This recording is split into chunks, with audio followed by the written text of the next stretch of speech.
Why am I picking on this lovely Corgi Juniors Rover SD1? There's nothing really wrong with it. Its glass is nice. Its paint's not bad. It's got the odd chip here and there. The wheels could do with a little bit of silvering up. So why aren't I just doing that and then leaving it alone? Well, I'm not really going to be picking on it. It's another one destined for a 20-minute bulling up that won't even involve the casting being drilled, won't involve any paint stripper being used, anything like that. I mean, that does sort of circle back to it's being picked on because it always seems to be Corgi Juniors that I do this with, such as the Schweppes branded Firebird that I did not that long ago, but that's not the only one. There's been others, and I never seem to really do this with Matchbox ones. Haven't even got the excuse of the rivets being awkward because compared to the Firebird, the rivets on this one are a dream. No, it's quite simply, the wheels are just too tempting to do this with. So it's same procedure as before, little dabs of super glue around the rim, and then carefully mount a plumbing O-ring of a suitable size onto it to give you a slightly thicker wheel. It also gives you a wheel rim, which you achieve via some paint trickery, and gives you an actual tyre wall, like a proper rubber tyre wall. So as I've said before, but I can't stress it enough, just make sure that for one thing you're using a plumbing O-ring of the right sort of size that will just nicely go over the diameter of the wheel itself, and then make sure it's on there straight so when it rolls, it doesn't roll at an offset angle and look ridiculous.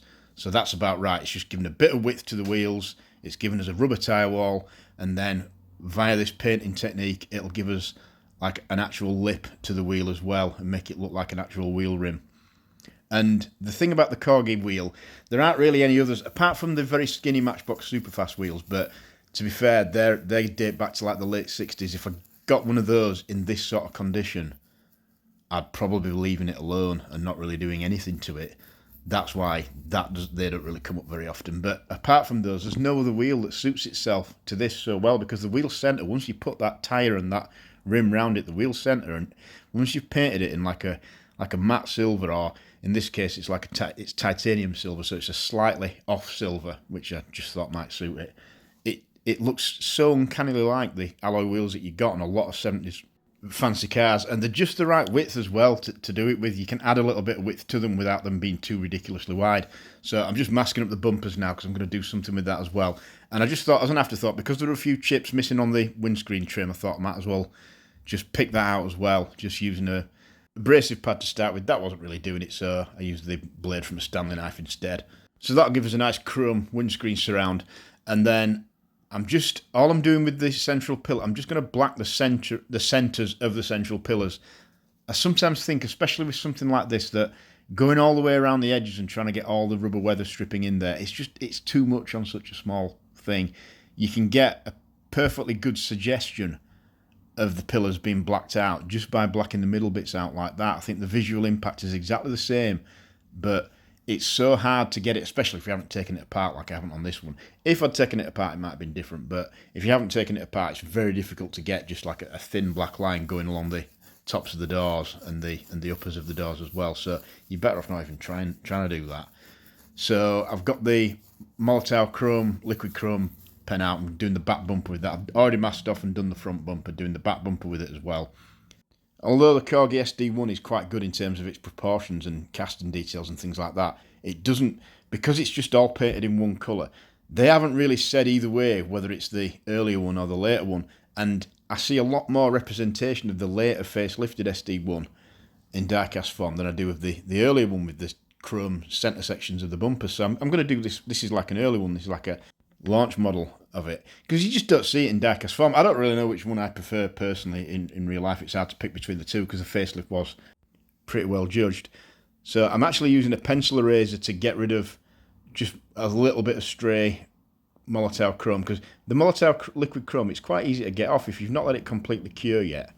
It's quite easy to get off. So I'm just doing the front bumper, just the sort of top section of the front bumper where it meets with the very front panel and the headlights. So up to press, we've got the windscreen trim done, we've got the side pillars blacked, front and rear bumpers chromed. The wheels are just waiting on the sanding process, which will get rid of all the sort of excess paint from the tyre wall and leave us with just that nice silver kind of wheel rim. And the only things to really do now are just the headlights, indicators and rear lights. And that's all I'm really going to do with this. I mean, the colour itself, it's quite a common colour, this kind of mid-blue. They used it on a lot of things. A lot of things that it wasn't really suited to as well. But I'm hoping, because it's quite a 70s colour, that it might be brought out of itself a little bit by making the car look a little bit more 70s, if that makes any sense. The rear lights are an absolute dream to do because they're all picked out for you by the details in the casting, even the reversing lights that are in the middle. So you've got the reversing lights in the middle, that's the thin bit, and then either side of that you've got red, and then at the very ends, or the very outer reaches, that's orange for the indicators. So, but it's all marked out for you, so you literally can't go wrong as long as you concentrate and you don't end up flooding the thing. I mean, when I first marked these out, it did look very dainty, but it also looked like it's not really going to show up, so I've gone over it. So I went over it again to kind of fill in the grooves, to give us a bit more silver on there, to actually provide some reflectors for the lights, so to speak, so that you'll actually be able to see the red and the orange when they go on there. No masking really needed for this bit, just open the tailgate, and that seems to be enough. So there's only really one way to do the lights when they're just in quite long, narrow oblongs like this, and that's just to do it like that. I know that's not a very technical explanation, but you won't really know what I mean until you actually get there. They are just like these two little raised lines that are just waiting to be picked out in chrome, so it's quite an instinctive, intuitive thing once you get to it. And if you make a mistake, you can use the end of a cocktail stick just to get that chrome off there again and have another go. And then the indicators, it's a similar thing. And this is a good stopping point once you get here, where you've got all your chrome detailing on there and you've got your paint on the wheels. You just want everything to dry now, before you start handling it again. So the time has come to do the little sanding trick. So you wet the corner of a sanding pad like this, or it can be a piece of sandpaper or whatever really, and then just very carefully round and round in a circular motion, and turn the wheel as well to get to, if there's like a bit on there that you know needs to come off and it's not really at the right angle for you to get to it, just turn the wheel a little bit to sort of present it to the sanding pad, and just gradually feather it all off until you're just left with a neat sort of sharp line to give you a wheel rim. And the overall effect is that the car just now looks like it's got fairly wide rimmed alloy wheels, the kind of wheels that these things used to get when they were getting towards the end of their lives, if I'm honest with you, because I'm not really old enough to remember these being new, but I am old enough to remember when they were quite common as a bit of an old banger. And they always looked cool when people started to do them up a little bit and put quite aggressive looking wide wheels on. They look quite mean. And this, because it wasn't a mint example to start with, because it was nice. It was too nice to start ripping up because it had survived very well. But it wasn't mint. It does have the look of one that's about 10 years old that's just kind of being run on a bit of a shoestring. And I was just using a cocktail stick there just to redefine the holes in the wheel, because if you cover them over with paint, that's the easiest way to do it. Don't try and black them or anything like that. You'll just get black everywhere, and then you'll need to put some more silver on and you go back and forth. So I've put the little sort of central sections of the tyre on there, the ones that are cut out of the heat shrink tubing, and then we're just doing the flambeing now just to get it set. So you literally just do it. I know I always say this. I mean, anybody who's watched all my videos will have probably heard me say this. Well, they'll have heard me say it as many times as I've done videos showing this process. But do it when it comes to using the lighter to melt the heat shrink tubing onto the wheel surface. Do it exactly as it's been done here. Do not hold the flame on them for any longer than this, because you will melt the wheel or the base plate or both. And then what should have just been a fun 20-minute project, putting some nice details onto a fairly reasonable condition older casting, then becomes a major operation, because you've got to start opening it up, trying to salvage the base plate, trying to salvage the wheels, finding some more wheels for it, and it just makes the job 10 times bigger than it actually needed to be.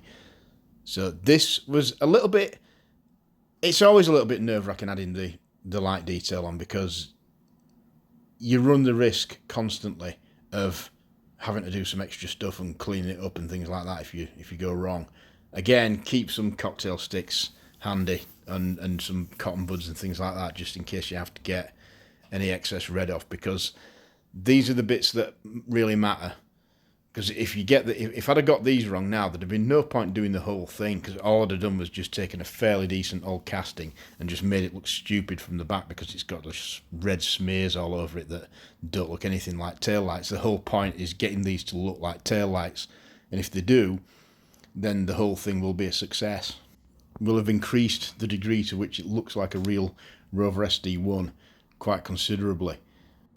So it's a case of, I hate this phrase, softly, softly, catchy monkey. I don't like that phrase. Why are you trying to catch a monkey? What are you going to do with it? Leave it alone. Generally speaking, monkeys are quite happy going about the business and not being caught. I mean, you've only got to look at that King Kong Island thing to see what happens when you start disturbing monkeys that don't really want to get disturbed. So we're on to the indicators now at the front. So again, it pays to be careful at this point.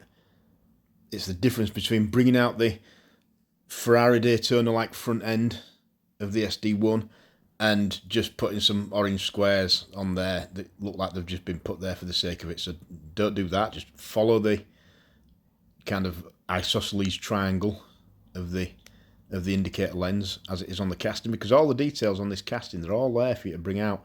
I mean, just looking at it now, with me doing the 70s one, I probably should have brought out the door handles. It would have taken 2 seconds. Actually, spoiler, I did do it, and there's a picture of it at the end, and it doesn't make the kind of difference that you think it would have done.